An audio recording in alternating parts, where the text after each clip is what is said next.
అయ్యా అయ్యా అసలు ఏం ప్లాన్ చేశారన్నా మీరు? ఆ జోకర్ గెటప్ ఏంటన్నా? అసలు నిజంగా మామూలుగా లేదు. ట్రైలర్ కట్ అయితే కే ర్యాంప్ అయితే ఉంది. ఈ ట్రైలర్ లాస్ట్ లో జోకర్ గెటప్ లో మన ప్రభాస్ గారు ఒక లుక్ ఇచ్చాడండి, ఇలా ఇంటెన్సిటీతో. నిజంగా అసలు ఆ లుక్ అయితే మామూలుగా లేదు. అసలు వేసిందేమో జోకర్ గెటప్, ఆ ఎక్స్ప్రెషన్ చూస్తే రౌద్ర రసం అయితే మనకైతే కనపడుతుంది. నిజంగా ఆ లాస్ట్ షాట్ ఏదైతే ఉందో ఫీస్ట్ అనే చెప్పాలి ఫ్యాన్స్ కి. అసలు ఆ కళ్ళల్లో ఇంటెన్సిటీ చూడండి, దాన్ని మన ప్రభాస్ గారి క్యారీ చేసిన విధానం చూడండి. నిజంగా ఈ సీక్వెన్స్ ఏదైతే ఉందో రేపు జనవరి 9వ తారీఖున నిజంగా మామూలుగా ఉండదన్నమాట. థియేటర్స్ ఊగిపోయే సీక్వెన్స్ లాగైతే నాకైతే అనిపిస్తుంది. ఆ సంజయ్ దత్ గారి తాత క్యారెక్టర్ చాలా రూత్లెస్ గా అయితే బిహేవ్ చేయబోతున్నాడు ఈ సినిమాలో. ఆ క్యారెక్టర్ క్రియేట్ చేసే చిక్కుముడుల్ని మన మనవడైన ప్రభాస్ గారు ఎలా దాటాడు అనేది మనం సినిమాలో అయితే చూడాలి. వీళ్ళ మధ్య ఉండే మైండ్ గేమ్ ఏదైతే ఉందో, మెయిన్ గా క్లైమాక్స్ లో వచ్చే సీక్వెన్స్లు ఏవైతే ఉన్నాయో ఒక్కొక్కడికే మైండ్ బ్లోన్ అవ్వబోతుంది. నాకైతే ఈ ట్రైలర్ చూస్తేనే అర్థమవుతుంది ఎవరో దేంట్లో వీక్ గా ఉంటారో దాన్ని అయితే పట్టుకుని మన సంజయ్ దత్ గారి క్యారెక్టర్ అయితే అందరినీ ఆడిస్తా ఉంటాడు. అలా ఆడిస్తాడనమాట మన ప్రభాస్ గారి బామ్మైన గంగాదేవి క్యారెక్టర్ ని. ఆ గంగాదేవి ఫ్లాష్ బ్యాక్ కనుక మనం చూసుకుంటే దేవనగరి సంస్థానం యొక్క జమీందారి అనమాట. అయితే ఆ ఫ్లాష్ బ్యాక్ లో ఏం జరిగింది, గంగాదేవికి అలాగే సంజయ్ దత్ గారి క్యారెక్టర్ కి సంబంధం ఏంటి? మాక్సిమం వైఫ్ అండ్ హస్బెండ్ అయి ఉంటారు, ఎందుకంటే తాత మా అమ్మ కాబట్టి. ఇంకా సముద్రగని గారి క్యారెక్టర్ అంతకు ముందు రిలీజ్ అయిన ట్రైలర్ లో టీజర్ లో కనుక మీరు చూసుకుంటే ఫ్లాష్ బ్యాక్ లో ఆయన చాలా యంగ్ గా బ్రైట్ గా అయితే కనపడుతున్నాడు. ఇందాక రిలీజ్ అయిన ట్రైలర్ లో ఆయన అయితే ముసలోడు అయితే అయిపోయి చాలా బాధగా అయితే మాట్లాడుతున్నాడు అనమాట. అంటే ఆ ఫ్లాష్ బ్యాక్ లో ఏదో పెద్ద ఉపద్రవాన్ని అయితే మన సంజయ్ దత్ క్యారెక్టర్ అయితే క్రియేట్ చేశాడు. అసలు దాని యొక్క పర్యవసానాలు ఏంటి, అసలు దానికి ప్రభాస్ గారి క్యారెక్టర్కి సంబంధం ఏంటి, అప్పుడెప్పుడో జరిగిపోయిన దాన్ని ఛేదించడానికి ఇప్పుడు ప్రభాస్ గారు ఎందుకు వెళ్ళాడు ఆ కోటలోకి అనేది మనం సినిమాలో అయితే చూడాలి. ఇంకా మీరు చూసుకుంటే సంజయ్ దత్ గారి క్యారెక్టర్ డెవిల్ లాగా అయితే వచ్చి గంగవ్వ అంటూ ఆవిడనైతే లేపి ఆవిడ మైండ్తో అయితే ఆడుకుంటున్నాడు. ఈ విధంగా అందరి మైండ్స్ తో మనోడైతే ఆడుకుంటాడు అనమాట. ఇంకా ఆ కోట లోపలికి వెళ్ళిన ప్రతి ఒక్కరు కూడా ఆ తాత సంతకం లేకుండా బయటికి అయితే రాలేరంట. ప్రభాస్ గారు ఎలా వెళ్ళారు, ఎలా బయటకు వచ్చారు, ఈ ప్రాసెస్ ఏదైతే ఉందో ఆ సీక్వెన్స్లు ఏవైతే ఉన్నాయో ఒకదాన్ని ఒకటి లింక్ అయితే చేసుకుని మన మారుతి గారు చాలా అద్భుతంగా అయితే రాసుకున్నారనమాట. ఈ ట్రైలర్ కట్ చూస్తే మనకైతే అదైతే కొట్టొచ్చినట్టు అయితే కనపడుతుంది. ఇంకా మొన్న జరిగిన ప్రీ రిలీజ్ ఈవెంట్ లో మన ప్రభాస్ గారు అయితే అన్నారు, క్లైమాక్స్ ని పెన్నుతో రాసావా మారుతి లేకపోతే మిషన్ గన్ తో రాసావా అని. ఈ ఈ ట్రైలర్ లో ఉన్న ఒక్కొక్క షాట్ చూస్తుంటే నాకు కూడా అదే డౌట్ అయితే వస్తుందన్నమాట. ఆ శాండ్ సీన్ కావచ్చు, ఇంకా మొసల్ని ఇలా కొట్టే సీన్ అయితే ఉంది కదా, నిజంగా అక్కడ విఎఫ్ఎక్స్ అయితే చాలా అంటే చాలా బాగుంది. ఇంకా మన ప్రభాస్ గారు ఓల్డ్ గెటప్ దగ్గర పైనుంచి కింద పడే షాట్ కొద్దిగా బొమ్మలాగా అయితే అనిపించింది. ఆ ఒక్క షాట్ని మినహాయిస్తే ఈ ట్రైలర్లో ప్రతిదీ అదిరిపోయిందనమాట.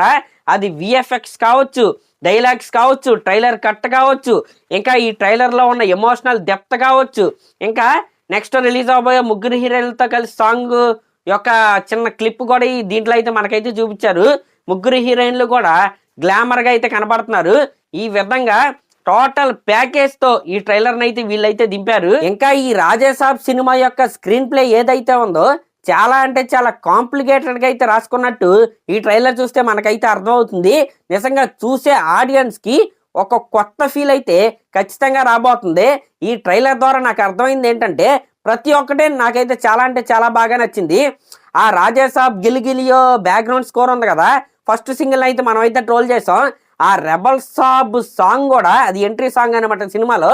ఆ సాంగ్ తో సహా ప్రతిదీ ఈ సినిమాలో మ్యూజికల్ వైజ్ గా వర్కౌట్ అవ్వబోతుందని నాకైతే అర్థమవుతుంది. ఎందుకంటే ఈ ట్రైలర్ లో బ్యాక్గ్రౌండ్ స్కోర్ బాగుంది, ఆ సాంగ్స్ యొక్క చిన్న చిన్న ట్యూన్స్ బాగున్నాయి, ప్రతిదీ బాగుందనమాట. ప్రతిదీ పర్ఫెక్ట్ గా అయితే కూర్చుంది. ఇంకా చిక్కినావు చక్కగా వచ్చి వలలో పడినావంటూ సంజయ్ దత్ గారి క్యారెక్టర్ అయితే డైలాగ్స్ అయితే చెప్తుంది అనమాట. ఇక్కడ ఉన్న పాయింట్ ఏంటంటే అప్పుడెప్పుడో ఫ్లాష్ బ్యాక్ అయితే జరిగింది, అదొక సంస్థానం, దానికి జమీందారు ఎవరంటే మన మామగారు గంగాదేవి గారు. అయితే ఆ ఫ్లాష్ బ్యాక్ లో ఏం జరిగింది, ఆ ఫ్లాష్ బ్యాక్ లో ఒకవేళ సంజయ్ దత్ గారి అకృత్యాల వల్ల ఆ జమీందారీ వంశం మొత్తం కొలాప్స్ అయిపోయిన తర్వాత ఆ మన తాత మనోడు అదే మన గంగాదేవి అలాగే వాళ్ళ మనోడిని అయితే తీసుకుని బయటికి అయితే వచ్చేసి ఉండొచ్చు. అయితే ఇన్ని సంవత్సరాల తర్వాత ప్రభాస్ గారిని ఒక ప్రాబ్లం అయితే క్రియేట్ చేసి సంజయ్ దత్ గారి క్యారెక్టర్ మళ్ళీ ఆ కోటలోకి ఎందుకు రప్పించుకున్నాడు, లేకపోతే ప్రభాస్ గారు ఆ తాత క్యారెక్టర్ మీద రివెంజ్ తీర్చుకోవడానికి ఆ కోటలోకి ఎందుకు వెళ్ళాడు అనేది మనం సినిమాలో అయితే చూడాలి. ఏదేమైనా సరే మన ప్రభాస్ గారి క్యారెక్టర్కి సంజయ్ దత్ గారి క్యారెక్టర్కి మధ్య ఉన్న మైండ్ గేమ్ ఏదైతే ఉందో అదైతే హైలైట్గా అయితే ఉండబోతుంది. అది క్లిక్ అయిందా ఈ సినిమా సూపర్ డూపర్ హిట్ అయితే అయిపోద్ది అనమాట. అసలు దీంట్లో ఎటువంటి సందేహం అయితే లేదు. ఈ సినిమాలో ఇంట్రెస్టింగ్ పాయింట్ కూడా ఇదే, ప్రభాస్ గారు ఒప్పుకుని సినిమా చేయడానికి ముందడిగేసిన పాయింట్ కూడా ఇదే. అదేంటంటే మన ప్రభాస్ గారు ఈ సినిమాలో ఒక సామాన్యమైన మనిషి అనమాట. తీరా కట్ చేస్తే సంజయ్ దత్ గారేమో బతుకున్నప్పుడేమో చాలా పవర్ఫుల్, ఇంక చచ్చిపోయిన తర్వాత ఆత్మ కాబట్టి ఇంకా పవర్ఫుల్. ఒక మనిషి ఈ ఆత్మ కలిగించే అడ్డంకుల్ని ఎలా దాటాడు అనేది ఈ సినిమా అనమాట. నిజంగా చాలా అద్భుతంగా అయితే నాకైతే అనిపిస్తుంది. ఈ ట్రైలర్ చూసాక నమ్మకం అయితే వచ్చింది. ఖచ్చితంగా మంచి కంటెంట్తోనే వీళ్ళైతే దిగుతున్నారు. ఇంకా ప్రభాస్ గారు స్లాంగ్ ఉంది కదా, ఏందిరా నీ బాధ అనుకుంటూ, నిజంగా అదైతే నాకైతే చాలా అంటే చాలా బాగా నచ్చింది. ఇంకా లాస్ట్లో ఆ జోకర్ గెటప్ ఏదైతే ఉందో నిజంగా అంచనాల్ని అమాంతం పెంచేసిందని చెప్పాలి ఈ సినిమా పైన. ఇంకెన్ని దాచారో మరి ఈ సినిమాలో. నిజంగా ఈ ట్రైలర్ కట్ 2 ఏదైతే ఉందో ఒక పర్ఫెక్ట్ బూస్ట్ అనమాట ఈ సినిమాకి రిలీజ్ ముందు. ఎందుకంటే చాలా నెగిటివిటీ అయితే ఈ సినిమా పైన వచ్చింది ఆ సాంగ్స్ రిలీజ్ అయిన తర్వాత. కానీ ఎప్పుడైతే మన ప్రీ రిలీజ్ ఈవెంట్ అయిందో ఆ ప్రీ రిలీజ్ ఈవెంట్లో మన ప్రభాస్ గారు ఇచ్చిన స్పీచ్ నిజంగా ఎంత బాగుందండి. సీనియర్ దగ్గర నుంచే మేము నేర్చుకుందే, ఎంత బాగా చెప్పాడండి. ఆయన అంత డౌన్ టు ఎర్త్ ఉంటాడు కాబట్టి ఈరోజు నెంబర్ 1 హీరోగా అయితే ఉన్నాడు.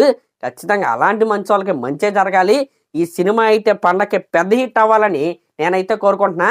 నాకైతే ఈ ట్రైలర్ కట్ 2 మొత్తం నచ్చింది. ఎక్సెప్ట్ 1-2 VFX షార్ట్స్ తప్పితే ప్రతిదీ ట్రైలర్లో అయితే అదిరిపోయింది. మరి ఈ ట్రైలర్ కట్ మీకు ఎలా అనిపించిందో కామెంట్ చేయండి.